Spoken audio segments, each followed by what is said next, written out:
con lên lẽ lâu đặt lan lên lẽ cho tôi cái liệt nó cạch mấy trong cái mơ kì tỏ thôi cái rồi ớn thật lẹ bạn rồi bột ăn không mệt hiền bồ đây kì bột ăn hôm cái kìa hôm chọc hạt bạn tao nà nạc chi chú biết là hình chị hôm chi chú con bạn đấy đặt lên lẽ lâu chạy chạy con cái kháng ở đây con đực làn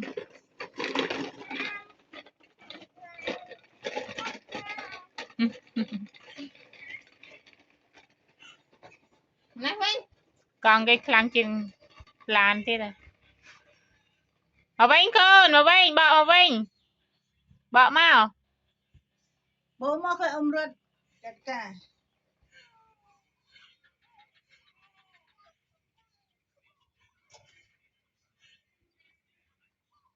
ở đây chú hơi lực đã bên